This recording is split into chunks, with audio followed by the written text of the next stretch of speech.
Já estamos de volta com Hora Geral nesta manhã de quarta-feira. Um bom dia para você, você que está na reapresentação às 4 da tarde, uma boa tarde. Vamos conhecer um pouco mais de esporte? Vamos lá?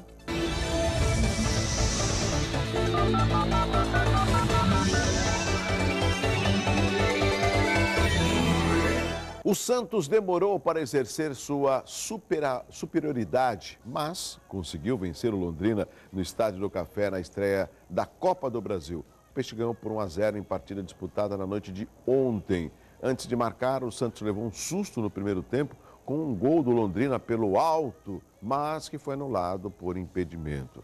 O Santos só balançou as redes no início do segundo tempo quando o árbitro marcou um pênalti. Robinho colocou a bola alta no canto direito, abrindo o placar. Com o resultado, o Alvinegro recebe o Londrina na Vila Belmiro no dia 16 de abril. Nossa convidada de hoje já está aqui, a prefeita do Guarujá, a prefeita Maria Antonieta. Tudo bem, prefeita? Bom dia. Quanto tempo, né? Bom dia. Faz tempo que a prefeita não vem aqui. Um bom tempo. Trabalhando muito, né? Bastante. Quem esteve aqui, inclusive, falando do Guarujá no final do ano foi o seu vice, do Hino Berri Fernandes. E o Guarujá sempre terá um espaço aqui no Hora Geral para que os nossos prefeitos possam conversar com a população e tirar algumas dúvidas. Isso eu acho importante. Apesar de estarmos num século da informação, no século XXI, às vezes as informações não chegam corretas. E quando a autoridade ou o prefeito vem a público, explica, eu acho que o entendimento é mais direto da realidade de que o administrador passa, às vezes, de não conseguir dar resposta a determinados problemas na cidade.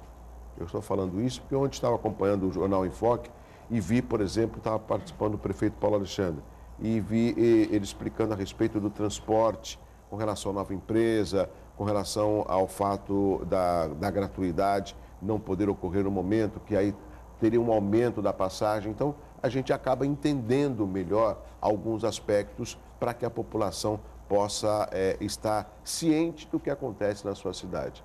E no Guarujá não é diferente. Guarujá, eu vejo aí ainda aquela divisão, aquelas pessoas que moram em Vicente de Carvalho e que moram no Guarujá, mas é uma única cidade. Será que essa discussão da autonomia do Vicente de Carvalho ficou um pouquinho de lado, surgiram novas prioridades ou ainda é discutido no Guarujá, prefeita? Bom, primeiro, bom dia para você, Douglas, meu bom dia a vocês que estão em casa. Eu penso que em relação, para mim não existe duas cidades, eu tenho que trabalhar sempre, até porque eu venho, né, do distrito de Vicente de Carvalho. Eu trabalho com investimentos na sede e no distrito. A gente sempre procurou, com as Rotas do Dragão, que é um programa que olha a cidade como um todo, identificar potencialidades, seja na sede, seja no distrito.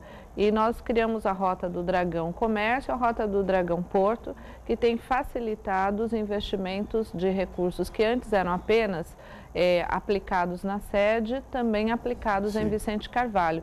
Por exemplo, ontem, Douglas, eu estava fazendo vistoria às obras da Oswaldo Cruz. Isso demonstra as prioridades. Ali vai ser o futuro acesso para o nosso aeroporto civil metropolitano.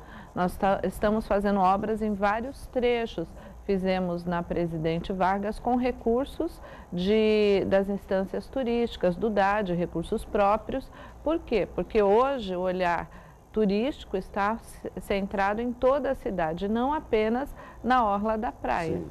Então, eu posso dizer para você que esse sentimento, pelo menos da nossa parte, do nosso governo, é o sentimento de que somos uma única cidade, portanto, nós temos que ter investimentos em ambos os espaços para que todos se sintam mais guarujaenses. Agora, a senhora falou em investimentos.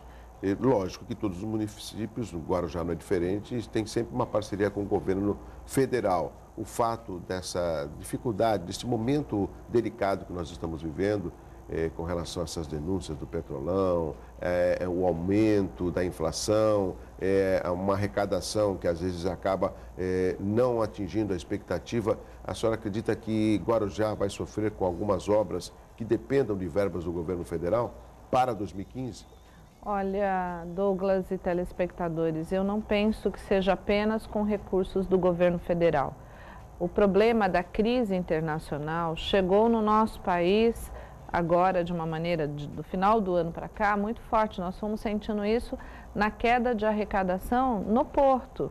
Nós já estávamos tendo uma perda de competitividade com a abertura da Embraport, com a abertura da Brasil Terminais Portuários.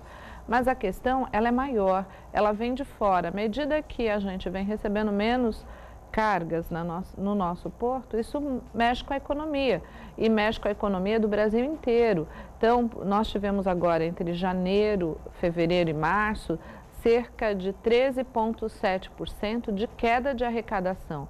Isto, queda de arrecadação de tributos estaduais e federal.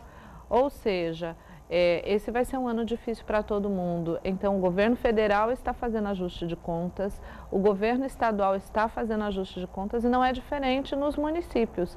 Eu, há 2 semanas, lancei um decreto onde eu defino o corte de despesas em 25%, medidas de compensação e também avaliação dos contratos, redução dos contratos, porque a conta tem que fechar, você tem que pagar salário, você tem que manter os serviços básicos do município. Também precisa ter uma sobra para investimento no município. Essa sobra já não existe, Douglas. Não, com a questão dos precatórios, e é importante que quem está em casa, você aqui, nós estamos numa luta, eu continuo desde 2013 liderando uma luta nacional de prefeitos. Ontem entrou na pauta do Supremo Tribunal Federal a questão dos precatórios. Eu fiz várias ações junto aos ministros do Supremo Tribunal a questão de 1 semana e 2 semanas atrás, sensibilizando para não votarem agora, porque isso vai prejudicar mais ainda o município. Nós pagávamos 1,5% de precatórios, que são dívidas de desapropriações, 1,5% de prestação do orçamento da receita do da município. receita. Isso é muita coisa. Era uma faixa de 1,5 a 1.800.000. Hoje nós estamos pagando de precatórios. Eu paguei o cheque tem 2 semanas, 6,5 milhões de reais. Para onde vai esse dinheiro? Vai para pagar gente que teve áreas desapropriadas, serviços que foram prestados de 2008 para trás e não pagos e que geraram para a nossa cidade um passivo de mais de aproximadamente R$500 bilhão, ou seja, metade do nosso orçamento. À medida que eu saio de 1,5 milhão, vou pagar 6,5, esse dinheiro vai sair de algum lugar. Vai sair da onde? Da zeladoria, de uma obra nova, de uma reforma, de uma pintura, da compra de equipamentos. Então, para nós está sendo muito duro, muito difícil essa questão de não ter uma regra clara, definida, porque o que os juízes pensam? Pega a dívida, os 500 milhões, divide em 15 anos. Faltam agora 8 para terminar o prazo. Então, dentro desse prazo, você tem que quitar essa dívida. Só que ninguém está pensando no credor, que é o cidadão que mora na cidade, sim, no munícipe, que depende dos serviços públicos. Da mesma maneira que essas pessoas reivindicam seus direitos, e é justo, ninguém está falando aqui em não pagar o precatório, mas pagar dentro de um critério de justiça. E o que é um critério de justiça? É algo que não paralise a cidade, que não faça faltar algo que é tão importante para a vida do cidadão. Então, nós estamos nesta luta, continuamos. E assim, nós acreditamos que se houver um novo regramento, nós vamos conseguir tirar esse encargo tão grande das costas dos municípios, dos prefeitos. São mais de 700 cidades e Guarujá hoje é o 3º maior precatório do estado de São Paulo, só perde para Santo André e São Paulo. E isso porque a gente vem pagando direitinho desde 2009. É isso que é bom a prefeita explicar para o telespectador. Se acontecer do Guarujá deixar de pagar o precatório, ele não pode ter sequestrado as contas? Sim, é pior. A hora que você deixa de pagar o precatório, você tem sequestros, e a hora que vem um sequestro de dinheiro, ele tira o dinheiro da onde tiver 1 centavo. E não pode receber um investimento não pode, do governo estadual, federal. Você tem a paralisação dos repasses federais, dos repasses do Estado. Isto é um retrocesso para a cidade. Eu já vivenciei isso em 2009 Sim. e 2010, quando eu comecei o governo, que nós tínhamos dívida de todos os lados, a prefeitura estava quebrada, falida, e nós levamos 3 anos para recuperar os investimentos na cidade. Todo mundo lembra disso, né? Diziam, a prefeita está fazendo investimento no 3º ano de mandato porque vai para a reeleição. E não era. é porque a gente conseguiu colocar a casa em ordem, a hora que colocou, começou a fazer investimentos. Guarujá conseguiu o maior número de investimentos da sua história. Hoje, qual é a nossa grande luta?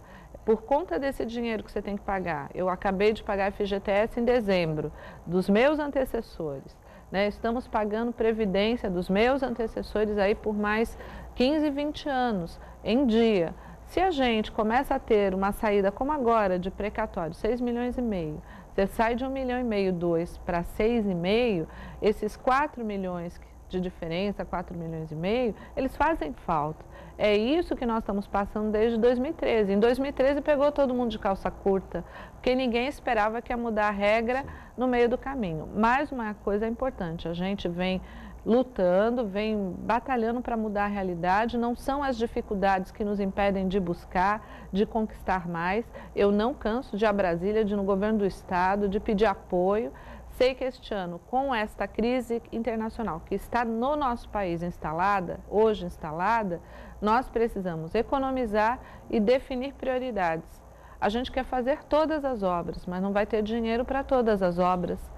Não vai ter dinheiro nem por parte do governo federal, nem tampouco pelo governo do estado, que cortou agora. O estado reduziu a verba do DAD em 25%. 25% a menos do que a gente teria que receber. Que é uma verba para as instâncias balneárias, na qual Guarujá também recebe. Exatamente. Agora, prefeita, um outro aspecto que aqui eu quero pensar no telespectador, no munícipe, no Guarujá.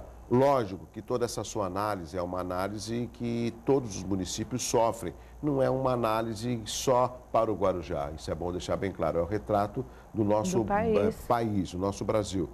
Mas a população sempre acaba reivindicando obras que, no meu entendimento, são obras fáceis e obras que demandam aí uma espera de longos anos.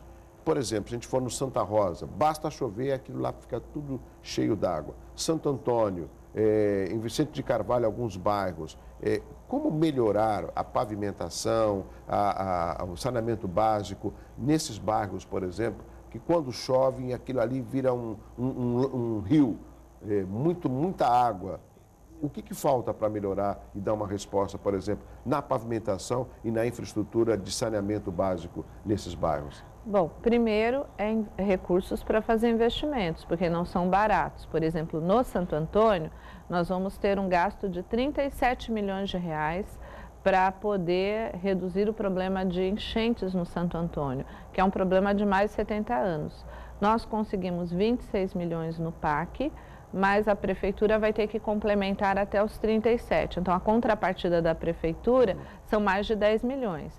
Isto está bem encaminhado, nós já estamos com... Essa verba não vai sofrer nenhum tipo de... Não vai sofrer porque ela já está na previsão do governo federal e, ao mesmo tempo, a gente tem acelerado as equipes, as empresas que estão prestando serviço. Hoje, temos uma reunião para finalização do projeto executivo e começar a tocar a obra, porque nós passamos aí 1 ano e meio, quase 2, em projeto executivo, porque lá o Santo Antônio tem uma complexidade que é o Rio Santo Amaro, que são os canais, precisamos desapropriar áreas, precisamos identificar como é que a gente indeniza essas pessoas, porque é fora desses 37 milhões, e ao mesmo tempo nós temos uma necessidade urgente que é melhorar a condição de vida das pessoas que moram em toda aquela região. E o Rio Santo Amaro está assoreado, então uma outra luta junto ao governo do estado que estamos tendo respostas para fazer o desassoreamento. Tanto é que no Condesb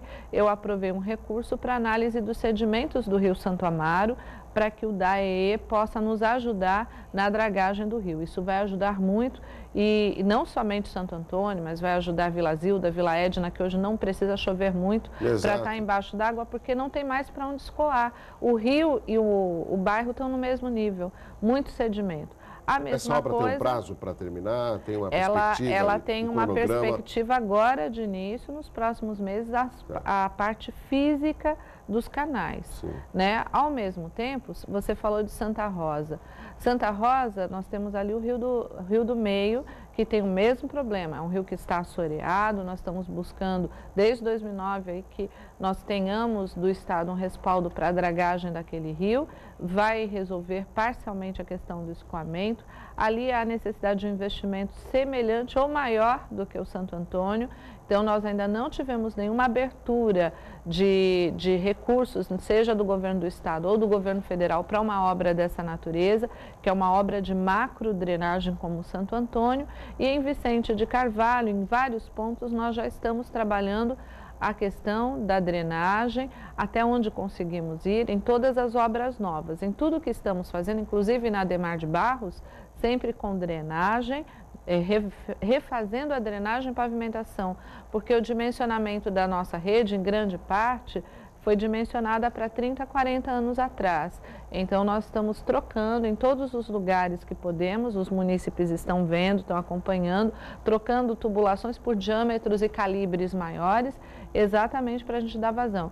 E estamos com um caminhão reciclador indo em todas essas redes, fazendo fortemente a região da Santa Rosa, né?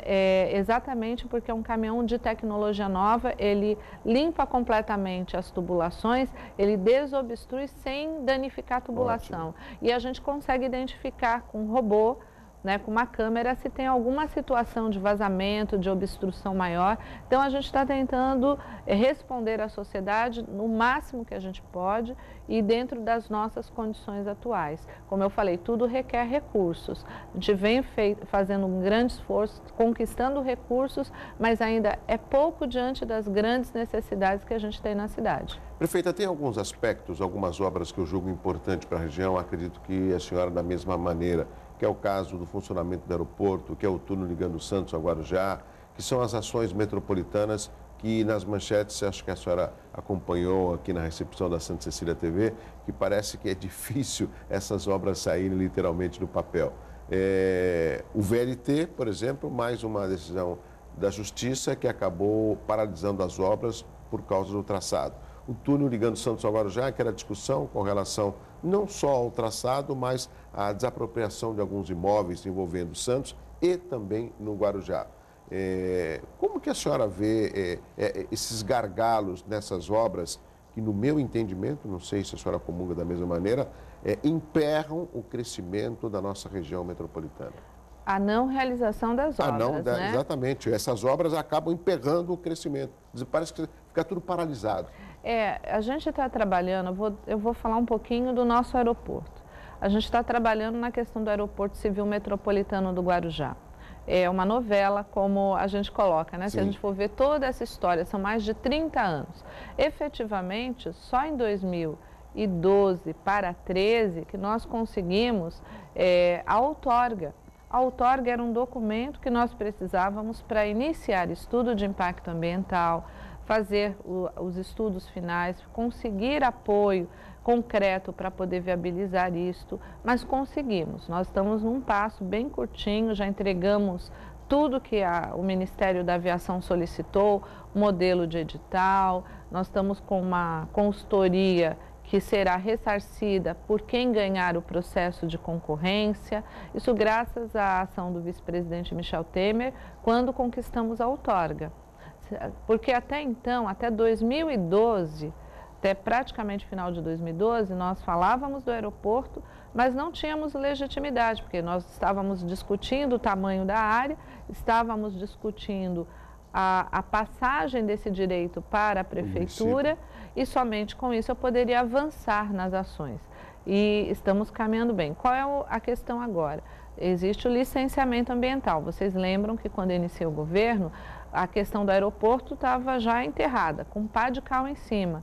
Nós conversamos com o Ministério Público, mostramos que o objetivo do nosso governo não era fazer um aeroporto de cargas, que dependia de uma desapropriação grande em Vicente de Carvalho, mas sim fazer um aeroporto para passageiros, para aviação comercial, como nós chamamos, aproveitando o potencial turístico do Guarujá, das nossas cidades da região, aproveitando o porto, o polo petroquímico em Cubatão, aproveitando o potencial industrial da nossa região. E aí nós conseguimos sensibilizar e temos lá que fazer o EIA-RIMA. O EIA-RIMA tem um prazo. né? Se tiver com tudo ok, nós temos feito com bastante rigor, agora deve haver um novo regramento. Isso vai desburocratizar obras estratégicas para o Brasil. Acontecendo isso, vai ser importante, porque o túnel, por exemplo, que é uma obra estratégica de desenvolvimento e de ligação da cidade de Santos com o Guarujá e ligando o litoral norte, né, porque liga Bertioga, enfim, reduz as distâncias, são obras que teriam que estar na pauta de prioridade. Nós temos feito estudos assim muito sérios, né? Preservando a cidade, preservando as pessoas, garantindo investimentos com essas obras. Não é simplesmente o desenvolvimento por desenvolvimento, mas o desenvolvimento com a inclusão das pessoas, com a melhoria da qualidade de vida. Então, o Guarujá tem atuado nesse sentido, colaborado com o governo do estado, com o governo federal na perimetral, para que as obras sejam obras que não sejam contraditórias ao desejo do povo, mas que venham ao encontro da população, daquilo que elas desejam e que garanta a qualidade de vida e o desenvolvimento da cidade. A senhora arriscaria uma data para esse aeroporto estar funcionando? Uma data, um mês? A nossa meta, eu vou dizer assim, a nossa meta de governo, porque não depende de mim, não depende da minha equipe, depende dos órgãos de controle, depende dos órgãos fiscalizadores, de licenciamento. A nossa meta, eu tenho um sonho, é estar com o aeroporto civil metropolitano funcionando em 2016, nem que seja com operações iniciais, enquanto vai se construindo. Nós já temos um modelo para isso. Temos empresas interessadas na operação, a Gol, a Azul, a Avianca, principalmente a Azul tem um interesse, a Avianca aqui na nossa região, inacreditável. A gente poderia estar com voos regionais já em 2016, ligando o Guarujá ao Brasil inteiro. Agora, não depende somente da gente, como eu falei, nós estamos com tudo pronto, dependem das análises, depende dos estudos. A senhora tem o apoio dos outros prefeitos? Temos sim. Na realidade, aqui na região, nós temos o aeroporto de Itanhaém, que tem uma vocação petroleira, está atendendo ali a parte offshore da Petrobras. Isso. Nós temos o futuro aeroporto de Praia Grande, que tem uma vocação... Andaraguá, industrial, né? Fantástico, que tem uma vocação para cargas, ou seja, aquilo que queriam fazer lá no do Guarujá, que não tinha vocação para isso. Né? E o nosso do Guarujá, que é um aeroporto comercial para as pessoas, para o transporte de passageiros, de gente. Então, nenhum dos aeroportos tem conflito de interesse, ou seja, as cidades estão defendendo essa construção do desenvolvimento integrado, porque é possível conciliar as várias vocações. Prefeito, tem que chamar um intervalo, mas muito rapidamente, por que eu clamo por ações metropolitanas e quem me conhece sabe que não é de hoje. Eu não vejo hora desse aeroporto estar funcionando. Agora não adianta estar funcionando o aeroporto e, lógico, o passageiro ficar na fila da balsa 1h30, 2 horas, né? O certo são ações conjuntas, por isso que eu clamo por essas discussões em conjunto.